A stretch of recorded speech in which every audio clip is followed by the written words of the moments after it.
Bonjour à toutes, bonjour à tous, bienvenue sur ce superbe plateau TV du Salon à l'envers de Lorraine et du Grand Est 2018, ici à Thionville. Heureux de vous retrouver pour parler cette fois-ci d'entreprise, d'initiatives entrepreneuriales, d'écosystèmes économiques, de start-up. Tout ceci dans un contexte transfrontalier. En effet, la grande région n'est pas avare d'enjeux à prendre en compte par nos décideurs pour favoriser l'éclosion et le développement de pépites, pour favoriser l'innovation économique et bien sûr l'emploi. Nous allons parler de tous ces sujets avec nos 4 invités pour mieux connaître et comprendre les actions et les mesures concrètes dédiées aux startups en grande région. Je vous présente tout de suite nos 4 invités. Je commence par Madame Florence Christmann. Bonjour. Merci d'avoir accepté notre invitation. Vous représentez la communauté d'agglomération Porte de France-Thionville, au sein de laquelle vous avez la belle responsabilité de piloter et d'animer le tout nouveau Tipeee, le site totem thionvillois de Lorraine Tech. Vous avez assurément beaucoup de choses à nous raconter, je crois. Philippe Linster, bonjour. Nous venez en voisin du Grand-Duché. Vous êtes Business Advisor auprès de la House of Entrepreneurship. Vous voyez, on parle toutes les langues ici. Ravi, cher monsieur, de vous avoir à nos côtés. Vous nous parlerez notamment du Luxembourg City Incubator qui vient d'être inauguré voici quelques jours à peine et basé au sein de la House of Startups à Luxembourg. François Scherer, bonjour. Bienvenue à Thionville, vous représentez justement une start-up luxembourgeoise en plein envol. J'ai cité Firis, basée à Luxembourg. Il y a eu un déménagement tout récemment au sein de cette très renommée House of Startups.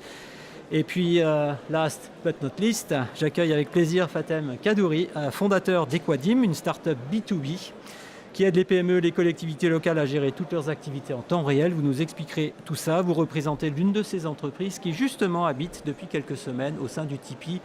Je dirais presque chez Madame Christmann, toute proportion gardée, évidemment. Merci à tous les 4. Un petit peu d'actualité d'abord, si vous le voulez bien, pour démarrer. Nous sommes ici ensemble au cœur de la 23e édition déjà du Salon à l'envers de Lorraine et du Grand Est. Je l'ai dit, ce rendez-vous est aujourd'hui réputé incontournable et je pense que c'est vrai en Grand Est et en grande région. Pourquoi ne faut-il pas manquer ce rendez-vous selon vous, Monsieur Philippe Linster ? Oui, pour nous aussi, pour nos entreprises luxembourgeoises, la grande région, c'est un grand sujet.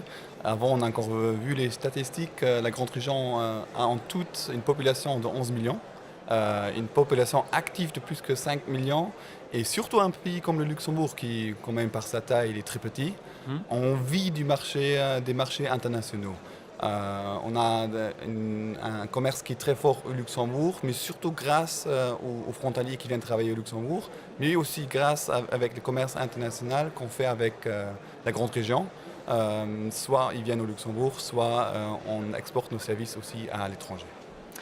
Alors au regard du succès que rencontre ce salon tout à fait important et toujours très original, on le voit encore cette année, on pourrait imaginer finalement que le monde des affaires qu'il symbolise résonne bel et bien grande région. Qu'est-ce que vous en pensez, Florence Christmann, vous qui vous promenez dans les allées depuis ce matin de ce salon ? Mais effectivement, le salon, il est vraiment transfrontalier par essence. Je ne sais pas s'il l'est devenu ou s'il l'était par ADN, mais en tout cas, vu notre positionnement. Et je reprendrai les mots de Pierre Cuny lors de la soirée des pépites mardi soir. Il a dit on a la chance d'être dans une région qui est européenne et même plus transfrontalière. On est vraiment au cœur de l'Europe. Je pense que la grande chance qu'on a pour une entreprise ici, c'est de pouvoir tester sur 4 marchés différents. Et donc, nous, on a l'habitude de traverser les frontières comme certains traversent la rue, alors peut-être pour trouver un emploi, mais pour trouver aussi autre chose. Pas de polémique, s'il vous plaît. Mais en tout cas, je dirais la chance d'avoir 4 marchés à notre disposition, donc de faire des tests et donc d'être tout de suite à l'international. Et qu'on soit à Luxembourg, qu'on soit en France, je pense que c'est la même démarche.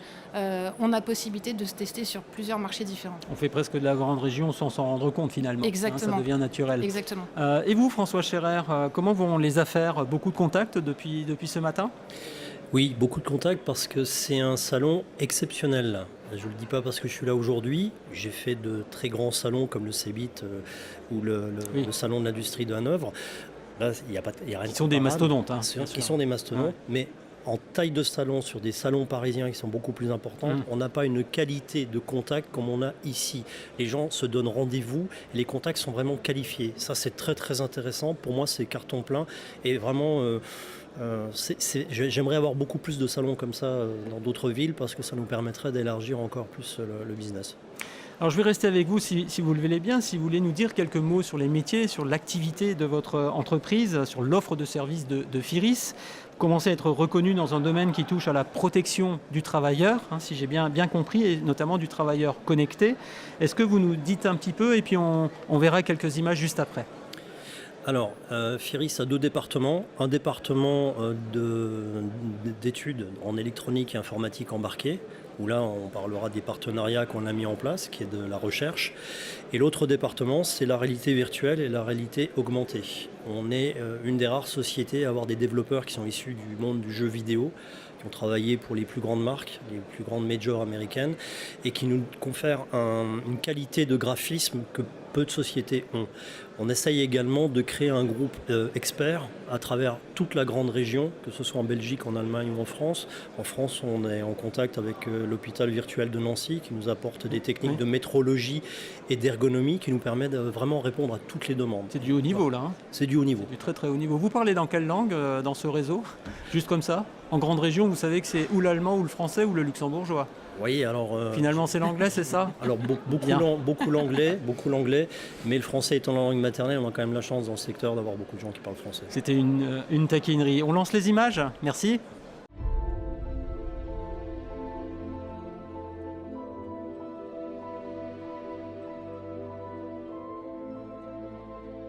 François Scherer, business developer chez Firis. Donc Firis développe tous les produits en électronique, informatique embarquée autour de la protection du travailleur pour l'aider. Notre objectif est d'arriver au travailleur connecté. Des formations, de la virtualisation d'usines, du prototypage, tout ça en réalité virtuelle qui permettent de réaliser des économies d'échelle. Il y avait des appareils qui existaient, mais il n'y avait rien qui permettait d'avoir quelque chose de complet. C'est aussi une spécialité d'origine. Et nous développons de la réalité virtuelle et réalité augmentée avec la société, notre partenaire Infiniverse. On va mettre le casque et on y va.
On reprend le fil de la conversation. Fatem Kadouri, vous dirigez Equadim, une toute jeune entreprise. Vous logez au Tipeee, je l'ai évoqué. Est-ce que vous pouvez d'abord nous préciser votre métier, vos produits, vos services que vous proposez à vos clients, s'il vous plaît?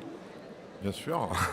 Donc Equadim développe en fait une plateforme pour l'entreprise. Donc cette plateforme, elle consiste en fait à se connecter à toutes les données de l'entreprise, de les valoriser et de les restituer de manière simple, on va dire, pour un utilisateur non informaticien.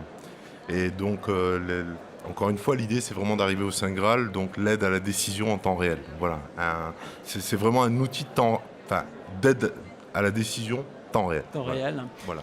Je tiens à signaler quand même, c'était pas à vous de le dire évidemment, que vous avez juste été primé l'autre soir, récompensé dans le cadre de la fameuse soirée des pépites, en préouverture de cette édition 2018 du Salon à l'envers. Donc toutes nos félicitations évidemment. Merci. Qu'est-ce que ça vous fait d'être reconnu comme ça? Ça a été d'abord une surprise, une agréable surprise. Et c'est peut-être que c'est la récompense déjà de tout le travail qu'on a fait en amont. Tous les jours on se bat, on essaye de faire notre petite place, de convaincre les décideurs du bien fondé de notre projet. Et donc c'est une étape qu'on va garder en tête. Et j'espère pas la dernière. Voilà. On vous le souhaite évidemment. Je reste un peu avec vous si vous voulez bien. On a parlé du Tipeee. Qu'est-ce que vous trouvez au Tipeee? Qu'est-ce que vous êtes venu y chercher? Qu'est-ce que vous y vivez? Alors, première chose, un accueil fabuleux. Voilà. Florence Chrisman, voilà, elle a été. C'est pas parce qu'elle est à côté de moi là, mais. On voit bien que... J'ai pas le revolver sur sa tombe. Voilà. Soyons honnêtes, cher monsieur. Franchement, l'accueil, et c'est vrai que lorsqu'on est une jeune start-up, qu'on démarre, nous on a la tête dans le guidon, on n'a pas forcément conscience de tout l'écosystème, on va dire du meilleur chemin à arpenter pour pouvoir atteindre nos objectifs. Donc c'est vrai qu'avoir quelqu'un qui a le bagou et le sens de la communication, voilà, c'est cette proximité, ce support, se sentir aussi protégé, hein, faut pas le nier. Et c'est vrai que tout ça nous conforte un peu dans notre démarche, ça nous libère de certains tracas qui fait qu'au final, on peut avancer plus sereinement, quoi. Tu dis le mot confiance? Confiance, ouais. Hein. Grosse confiance. Ouais. Florence Chrisman, évidemment, j'imagine que vous êtes heureuse d'entendre ces mots de monsieur... mince, de Fatem. Voilà, on va le dire comme ça, pardon. On sent que vous avez cette niaque, mais aussi cet amour, entre guillemets, des jeunes entrepreneurs, entrepreneuses. Vous aimez l'entreprise, vous avez envie qu'elle puisse éclore dans votre écosystème. Est-ce que j'ai bien vu? Oui, c'est ça. Je pense qu'on ne peut pas faire ce métier si on n'est pas passionné. Moi, j'ai dû tomber dedans quand j'étais petite et c'est ressorti quand j'étais un petit peu plus âgée. Mais c'est vrai que le Tipeee, c'est un bâtiment totem. Hein, donc l'objectif de ces bâtiments totems, c'est d'apporter de la crédibilité, de la visibilité aux entreprises. C'est de leur offrir un écosystème favorable, un terreau favorable sur lequel ils puissent pousser. Hein. Donc on parle de jeunes pousses, faut les arroser, il faut leur donner des nutriments, Et donc, il y a cet aspect un petit peu protégé. Hein. On parlait du cocon. Le Tipeee, c'est vraiment ça. C'est un espace où on peut s'entraider de manière relativement protégée. Mais après tout ça, il faut quand même sortir. Et donc, le but, c'est vraiment d'aider les entreprises sur trois points fondamentaux. Le premier, c'est l'accès au marché. Donc, c'est d'ouvrir toutes les portes qu'on peut ouvrir et surtout de mettre le pied dans les portes pour que les startups puissent passer. Parce que c'est pas évident quand elles n'ont qu'un fichier Excel ou une présentation PowerPoint à montrer. Ouais. Donc ça, c'est vraiment compliqué. Donc nous, on joue un petit peu la carte à l'agglo d'ouvrir un certain nombre de portes, que ce soit au niveau des entreprises, donc des réseaux d'entreprises et puis des collectivités. Ce qui est pas simple, hein, parce qu'il y a un problème de confiance au départ. Il faut engager le cycle. Il y a l'accès au marché, il y a l'accès aux compétences, parce que quand on démarre, on est seul. Et que quelque part, au Tipeee, on fait office de commercial, de support. On fait aussi le bureau des pleurs, hein, de temps en temps, il faut bien dire ce qui est. Donc sur les compétences, puis le troisième volet, c'est sur le financement. Je pense qu'on en reparlera, mais il y a un volet important qui est l'accès au financement. Alors on est d'accord, c'est pas une pépinière d'entreprise. Hein, l'approche est un petit peu différente. Je me trompe ? Alors oui, non, c'est pas une pépinière d'entreprise. Par contre, on fait quand même de l'hébergement. Hein, on assure l'hébergement des entreprises qui le souhaitent. Donc on peut héberger des entreprises un peu comme à la House of Startup, que ce soit en coworking ou que ce soit en bureau loué, hein, fermé. Mais c'est évidemment pas une obligation, puisque nous, l'objectif, c'est de créer un écosystème. Donc il y a dans cette communauté de Sioux, hein, comme on les appelle, parce que vous avez bien compris qu'on a développé tout un univers autour de ça. Le Tipeee, le Sioux, tout est... Voilà. On est cohérent dans notre... La hache de guerre, tout ça on chasse en meute. On chasse en meute. Mais donc il y a cette communauté à créer. Donc l'accompagnement, il se fait de manière individuelle, mais il se fait aussi via des ateliers qu'on appelle évidemment des tankas, hein, parce que c'est du Sioux, la quota qui veut dire grand. L'objectif étant d'accompagner les petits entrepreneurs à devenir grands, modestement. Mais donc dans ces ateliers, il n'y a pas simplement des sociétés hébergées qui sont là. L'objectif est vraiment de créer cet écosystème sur Thionville. Il faut bien dire qu'entre Metz et Luxembourg, Thionville n'avait pas forcément une place reconnue pour les startups. Et il faut bien dire qu'au début, on a un peu rigolé quand j'ai dit que je venais à Thionville. On m'a dit voilà. Donc l'idée, c'est de gratter à droite à gauche, de faire sortir les gens qui sont là de toute façon, mais qui étaient tout seuls dans leur salon, et de les regrouper parce qu'ensemble on est beaucoup plus fort. Pas facile de les repérer, ces gens-là, non ? Ils étaient un peu cachés, un peu timides, un peu j'ose pas C'est-à-dire qu'au début il n'y avait rien, donc il a fallu qu'on crée nous aussi notre crédibilité, parce qu'on était aussi en mode start-up. Quand on a dit à Thionville on crée ce bâtiment, venez nous voir, les gens ils regardaient un petit peu, il était vide le bâtiment. Hein. Et puis il y a plein de gens qui travaillaient tout seuls dans leur salon et qui en avaient marre d'être tout seuls dans leur salon. Et puis petit à petit les gens sont venus, ils ont vu de la lumière, et puis c'est comme ça que ça démarre en fait. Hein. On ne sait pas pourquoi, d'un coup il y a une alchimie qui s'opère, il y a un premier groupe qui est là, le groupe des fondateurs, qui est vraiment extraordinaire. C'est que des beaux porteurs de projets et des belles personnes. Donc, quelque part, ça va faire effet boule de neige, quoi. Philippe Linster, de quoi on parle exactement quand on parle de start-up? Parce que la sémantique est importante. Est-ce que vous pouvez nous redire, selon vous, comment vous définissez la start-up finalement? Je pense que la définition des startups, il y a une centaine ou milliers de C'est pour ça que définitions. j'aimerais votre vision, cher monsieur. Luxembourg, en fait, il y a quelques années, on a fait un rebranding, on voulait devenir la Startup Nation. Alors, dans ce cadre-là, il faut un peu connaître aussi le Luxembourg. On est principalement un pays de services. Alors pour nous, les startups, on a besoin, en fait, pour développer aussi déjà nos entreprises qui existent au Luxembourg. C'est-à-dire, c'est des jeunes entreprises qui développent, par exemple, des technologies qui ne sont pas encore présentes sur le marché luxembourgeois, mais européen, et qui peuvent servir nos entreprises déjà traditionnelles existantes. Et pour nous, vraiment, c'est une jeune entreprise avec une technologie innovante. Et du potentiel de développement? Le potentiel de développement, je pense aussi, c'est un élément crucial d'une start-up. Le fort potentiel de croissance. Voilà. Et pas que au Luxembourg, vraiment au niveau mondial. C'est très important. Et start-up n'égale pas forcément numérique, parce que vous l'avez d'ailleurs dit vous-même, on s'intéresse aussi aux entreprises qui existent déjà pour leur permettre peut-être un nouveau développement, un redéveloppement, un redéploiement, une reprise qui devient finalement une recréation. On est aussi là-dessus. Bien évidemment, Luxembourg, en premier lieu, il est connu pour son secteur financier. Là, on parle vraiment ICT, numérique. Mais le Luxembourg, il est très très connu aussi pour son industrie. On parle d'ArcelorMittal, on parle Paul Wurth. Là, on parle vraiment d'entreprises traditionnelles dans l'industrie qui doivent se digitaliser, qui doivent réinventer leur processus. Et là, ce sont aussi ce type de start-up qu'on cherche beaucoup au Luxembourg et qu'on a besoin vraiment des talents, des technologies innovantes qui doivent se développer au Luxembourg après pour les mettre en place dans ce type d'entreprise traditionnelle. Donc là, on parlait de l'incubateur, on parle de votre House of Startup.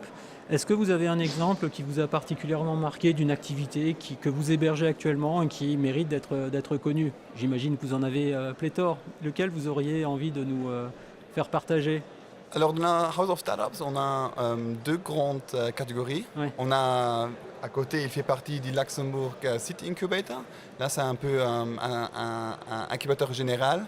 Mais on a aussi la Loft. Général, c'est-à-dire tout type d'activité? Tout type. Bien sûr, voilà, on se concentre sur la city, l'urbanisme, la RegTech, PropTech, c'est tout qui rentre dedans. Mais on a aussi la Loft. Très important pour Luxembourg, c'est la Luxembourgish House of FinTech.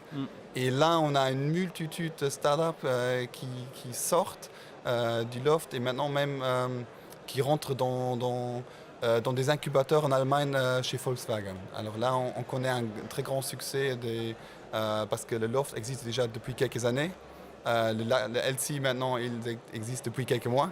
C'est-à-dire ils ont un peu d'avance. Mais on voit qu'il se développe beaucoup à l'international. C'est un grand succès du Luxembourg. Merci. Florence Christman, un ou deux exemples? Bon, vous avez votre voisin, bien sûr, mais il y a d'autres activités. Qu'est-ce qui vous marque actuellement? De manière générale, pour rejoindre un peu ce que vous disiez à Luxembourg, moi, ce que j'aime bien voir démarrer à Thionville, ce sont des startups qui ont envie de changer le monde, de le rendre un petit peu meilleur. Et quand le numérique peut être au service d'un monde un petit peu meilleur, je trouve qu'il a une portée très très intéressante parce qu'il a une portée sociale. Alors il y a une portée économique, mais une portée sociale importante. Oui, l'entreprise, c'est quand même avant tout fabriquer de la valeur économique. Tout à fait, de la valeur économique. Mais il y a valeur. Mais quand la valeur est une vraie valeur avec un grand V, je pense que c'est pas mal. Alors bon, au Tipeee, il y en a beaucoup qui ont des valeurs intéressantes. Je vous en cite deux. NeoBridge, qui est une plateforme qui révolutionne actuellement la formation professionnelle. NeoBridge a un volet social très important qui est en train de prendre de l'ampleur. Et NeoBridge est la première start-up de Thionville qui fera 1 million de chiffre d'affaires cette année. Donc c'est pas négligeable pour notre première année. C'est un bel exemple de réussite de valeur avec un grand V. Et puis l'autre que je voudrais citer, qui n'est pas une société en tant que telle, mais qui est une association, c'est l'Association française des premiers répondants, qu'on a la chance et l'honneur d'héberger au Tipeee depuis le mois d'octobre et qui est en fait une ASBL, hein, donc sans but lucratif, qui a pour objectif de sauver des vies. En faisant quoi? En géolocalisant les secouristes lors d'un arrêt cardiaque et en les faisant intervenir avant que les secours ne puissent arriver sur place. Donc là, je trouve que vraiment le numérique prend toute sa valeur, avec un grand V. J'ai évoqué tout à l'heure la naissance de votre incubateur. Il y a la House of Startup, il y a la House of Entrepreneurship. Quels sont les services que vous apportez aux startups? Vous créez un écosystème, on parle tous d'écosystème. Quelle est la valeur ajoutée notamment de cet incubateur qui vient de naître par rapport à ce qui existait avant? Fallait-il un incubateur? Oui. Alors, en fait, je cite les 2 initiatives récentes qu'on a créées au Luxembourg pour servir les startups, parce qu'on les a séparées dans 2 maisons, c'est-à-dire la House of Entrepreneurship qui existe maintenant depuis 2 ans exactement, et la House of Startups qui a été créée il y a quelques mois. La House of Entrepreneurship, c'est vraiment le contact national dédié à l'entrepreneuriat. C'est-à-dire tout le monde qui veut se lancer dans l'entrepreneuriat ou qui veut développer son entreprise peut se présenter à la House of Entrepreneurship et on le conseille dans tous les lancements de son entreprise et comment se lancer dans l'entrepreneuriat. C'est une sorte de guichet unique? C'est point d'entrée unique? On nous appelle le one-stop shop. Voilà. C'est-à-dire notre mission, c'est de faciliter l'établissement au Luxembourg, mais notre deuxième grand rôle, c'est de le mettre en contact avec l'écosystème luxembourgeois, notamment les acteurs qui peuvent l'aider, parce qu'on a un grand écosystème et on a beaucoup de joueurs, mais pas tout le monde peut aider une entreprise. C'est-à-dire nous, on les connaît tous, et en entreprise, on le met en contact avec celui qu'on a besoin. Après, on avait beaucoup d'incubateurs déjà existants au Luxembourg, mais ils étaient déjà en plus pleins. Et on fait, en tant que chambre de commerce, parce que les 2 maisons appartiennent à la chambre de commerce du Luxembourg, on voulait en fait encore compléter cet écosystème avec un nouveau incubateur. C'est le plus grand qu'on a maintenant au Luxembourg, avec plus que 4000 m². Et on voulait en fait donner encore l'opportunité à plus de startups de pouvoir se lancer au Luxembourg. Très bien. François Scherer, comment est-ce que vous décririez l'environnement dans lequel vous avez la chance d'évoluer? Je sais que la Chambre de commerce vous a déjà beaucoup aidé, accompagné dans des salons, dans d'autres opérations. Comment vous le trouvez, cet environnement facilitant? Très facilitant parce que le métier qui consiste à développer une entreprise, de démarrer une start-up, c'est un parcours du combattant. Les gens qui sont autour de cette table le savent parfaitement. On est chacun dans son coin, on a toutes les difficultés, surtout sur des marchés émergents, parce que pour faire changer les choses, il faut faire accepter la technologie. Faire accepter la technologie, ça veut dire changer les mentalités.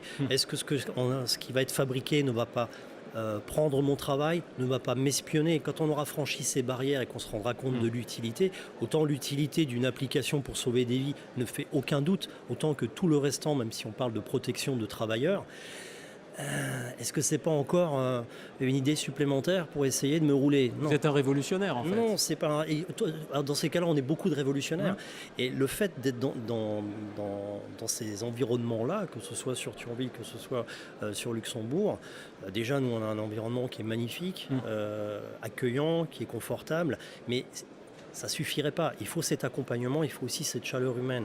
On a beau être une petite entreprise, on vient nous accompagner, on nous prend par la main et on nous explique qu'il faut être sur tel salon. On fait attention à nous en nous disant tu as bien relancé telle entreprise. Donc on a vraiment ce contact qui est très très important et que moi je n'imaginais pas pour des petites entreprises. Alors, vous développez aussi beaucoup de partenariats, hein, si j'ai bien lu tout ce que j'ai pu avoir comme documentation sur votre belle entreprise. Qu'est-ce que vous attendez finalement de votre environnement, des acteurs publics, parapublics, même du secteur privé qui accompagnent l'entrepreneuriat? Ou autrement dit, qu'est-ce qui manque aujourd'hui? Qu'est-ce que vous aimeriez qu'il soit mieux pratiqué pour être encore plus efficace dans l'accompagnement des startups comme la vôtre par exemple? Alors il y a beaucoup de choses. Déjà la première chose, on ne peut pas toujours compter non plus uniquement sur les autres. Tout à fait. Les startups doivent impérativement collaborer ensemble. Elles n'ont pas le choix. Si elles veulent faire face à des grands groupes, elles ont l'obligation de travailler ensemble. Nous on travaille déjà avec une startup dans une université de Liège. On est déjà en contact avec des startups allemandes et on travaille également avec des sociétés françaises. On est en train de monter une jeune venture avec une société parisienne dans la réalité virtuelle. Alors c'est pareil, lorsque vous développez un produit, vous développez votre produit dans votre coin, il va se passer 2 ans, votre produit est élaboré. Si vous avez une bonne idée, quand vous avez une bonne idée, n'oubliez pas une chose. Il y a 100 personnes qui ont eu une bonne idée. Si vous avez une excellente idée, ce sont 1000 personnes à l'avoir eue. Donc quand ces personnes vont avoir la même idée que vous, s'ils font une levée de fonds à 3 millions d'euros, 4 millions d'euros, 5 millions d'euros, ils vont embaucher 15 personnes, 20 personnes, en 3 mois ils vous rattrapent. Vous faites quoi? Vous êtes complètement perdu. Donc vous avez besoin soit d'avoir une levée de fonds, vous avez besoin de finances, c'est une obligation, c'est indispensable. Et si vous travaillez à l'ancienne, où vous produisez, que vous avez un petit chiffre d'affaires, que vous avez votre marge, comme on fait du commerce, comme il va vous falloir du temps, la seule solution, c'est les partenariats qu'on va faire. Donc nous, soit on cherche des entreprises qui ont déjà créé. Si demain on trouve une application d'une start-up qui est ici présente, on va aller la voir, on va lui dire est-ce que tu veux travailler avec nous? Ça c'est déjà la première solution. Ensuite, les partenariats que nous montons, nous avons travaillé avec l'IGL qui dépend du CNRS, donc c'est l'Institut Jean Lamour à Nancy qui dépend du CNRS. On a un projet qui est actuellement en co-maturation, on est sur différentes réflexions. Bon, il ne faut pas oublier que des contrats avec les universités, ça peut des fois être très très lent, parfois même très compliqué. On est en train de commencer à travailler avec le CEATEC à Metz. Et aujourd'hui, on est sur un projet de géolocalisation indoor par le son avec le LIST au Luxembourg. Donc pour nous, c'est quelque chose de valorisant et c'est indispensable parce que vous avez la caution de ces grands laboratoires qui vous permettent d'aller en avant et de pouvoir travailler. Et eux, ils ont besoin d'un regard extérieur des petites entreprises. On travaille, nous, avec ce qu'on appelle des méthodes agiles. Les grandes sociétés n'ont pas l'habitude et ils sont assez surpris.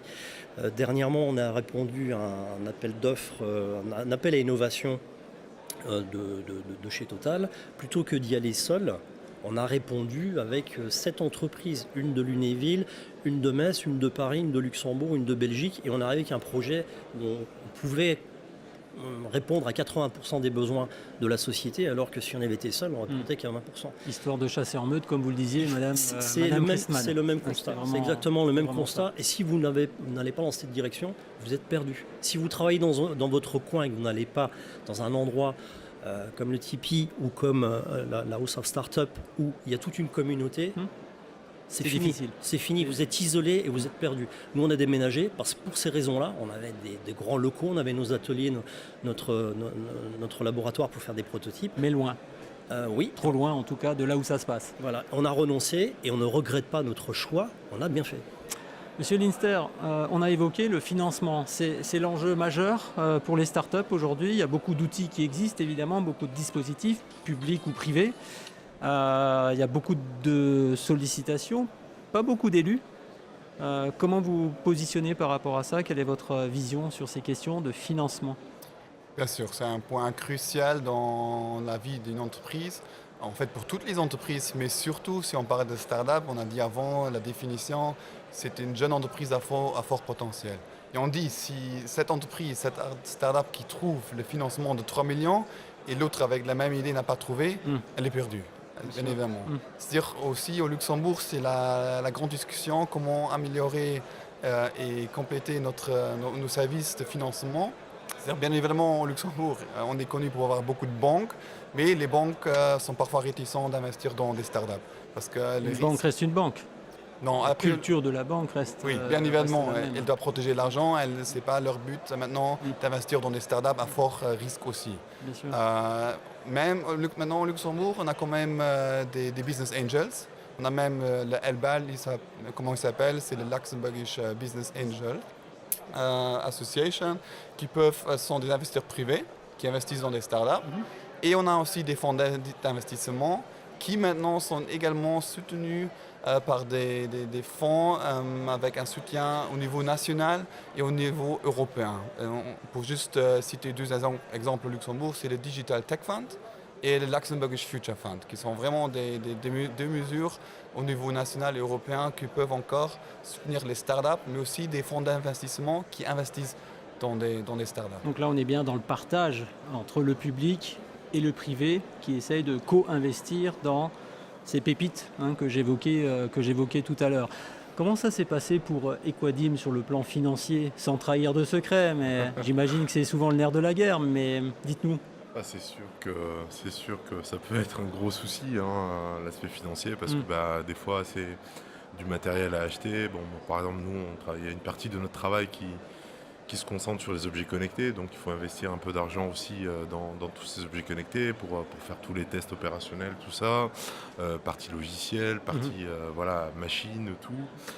Et donc on a eu la chance d'avoir la bourse French Tech, donc la BPI nous a fait confiance par rapport à ça et on les remercie, particulièrement aussi Marion là, Gadet qui a fait un super boulot et qui nous aide pas mal. Et c'est vrai que ça nous a permis de monter un POC, un Proof of Concept avec un grand acteur du CAC 40. Aujourd'hui la solution est déployée en test. On va attendre le retour. On l'espère qu'il sera très positif parce qu'on a travaillé dur. Voilà, et nous, franchement, on a une vision où c'est clair que si on pouvait avoir des financements plus importants, on va pas dire non, parce que bon, une fois qu'on a le financement, après, qu'est-ce qu'on fait de ce financement ? Il faut bien l'utiliser. C'est encore d'autres problèmes, les ressources, tout ça, c'est pas évident de trouver des bonnes ressources. Mais encore une fois, on préfère y aller à notre rythme. Parce qu'il y a quelque chose sur lequel on veut pas, on négociera pas, c'est la qualité du produit qu'on va offrir demain aux professionnels, quoi. Il faut être à la hauteur, c'est des gens exigeants et Sinon, voilà. le marché saura vite que c'est plus la meilleure qualité chez Quadim, mais donc on ira voir ailleurs. Exactement.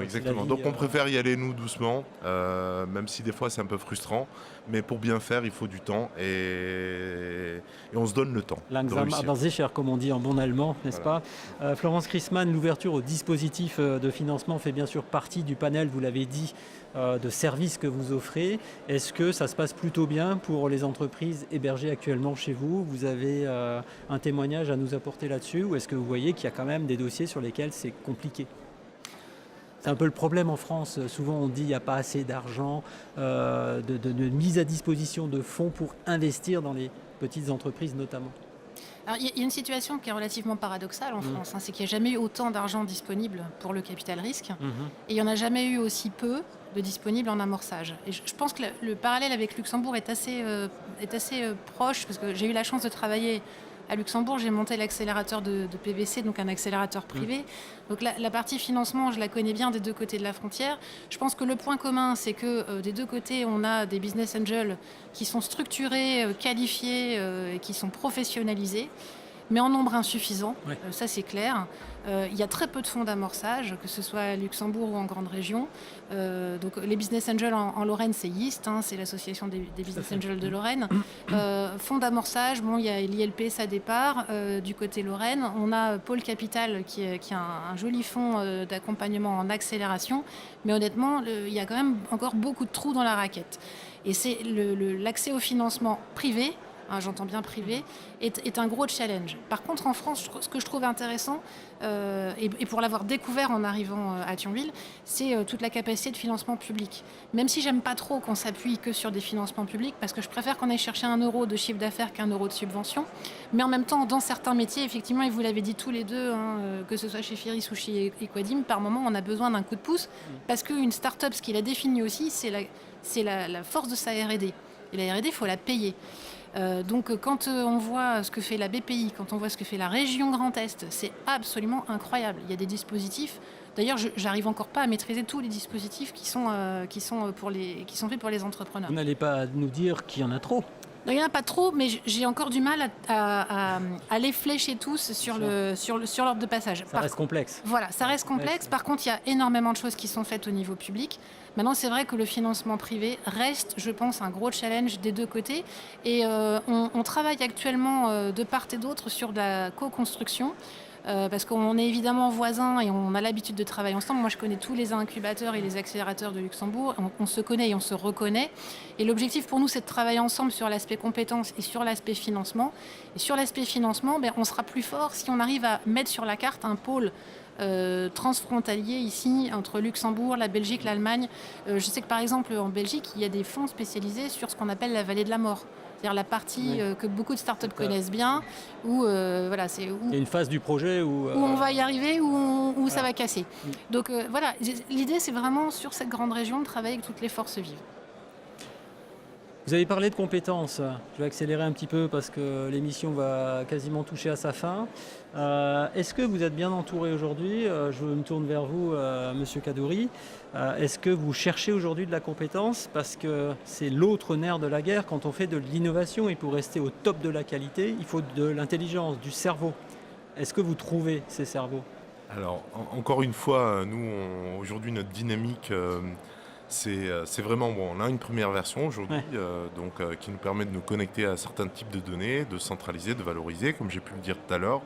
Aujourd'hui, l'idée, c'est vraiment déjà d'aller vers de se plonger dans le go-to-market, d'essayer déjà de faire un peu d'argent avec notre première version. Et au fil de l'eau, donc une fois qu'on aura rentré un peu d'argent, forcément derrière, d'essayer de trouver des talents, d'essayer de bien les payer, parce qu'en général, ça va avec aussi. Évidemment, Voilà, donc toute la problématique, c'est pas tout d'avoir encore une fois de l'argent. C'est que le début des problèmes en fait. Derrière, toute la partie ressources humaines à gérer, c'est encore d'autres problèmes encore beaucoup plus importants en fait, quand on regarde bien d'un point de vue opérationnel. Plutôt que de parler de problèmes, on va parler de questions stratégiques à régler par le chef d'entreprise. Parce que là, vous prenez la dimension finalement du chef d'entreprise. Oui. Vous étiez l'homme orchestre pendant longtemps, vous devenez le chef d'orchestre. C'est un petit peu ça, non? Exactement, mais on est obligé de se projeter. Vous savez, on a tout le temps la tête en ébullition. On essaye vraiment de penser à tout l'arbre des possibilités. Bien. Et on essaye de trouver le chemin par lequel on va tout simplement réussir. Mais vous le faites avec le sourire, ça doit marcher plus facilement, non? Oui, ça a marché, il n'y a pas de souci. Et chez Firis, on cherche de la compétence, on trouve la compétence. Est-ce que c'est un sujet actuellement? Alors, c'est un sujet pour toutes les entreprises. On va prendre un exemple très simple. Partout, mais... On va prendre un exemple très simple. Si aujourd'hui vous voulez recruter quelqu'un dans l'intelligence artificielle, allez chercher en Inde ou au Pakistan, vous ne trouverez pas en Europe, à moins d'aller faire une surenchère et d'aller, il faut des moyens bien sûr, et d'aller déloger quelqu'un à des prix pharaoniques, il n'y a pas d'autre mot.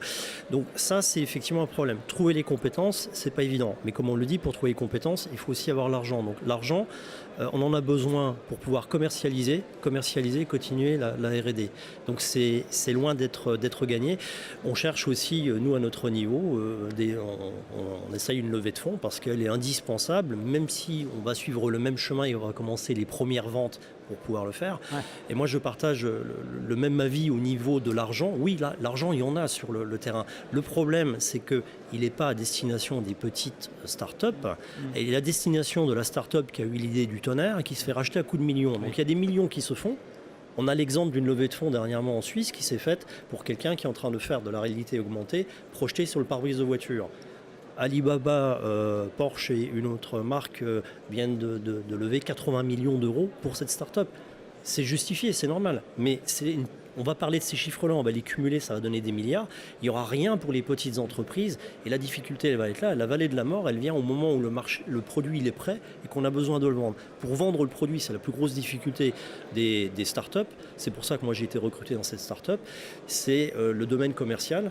Parce que le domaine commercial a changé.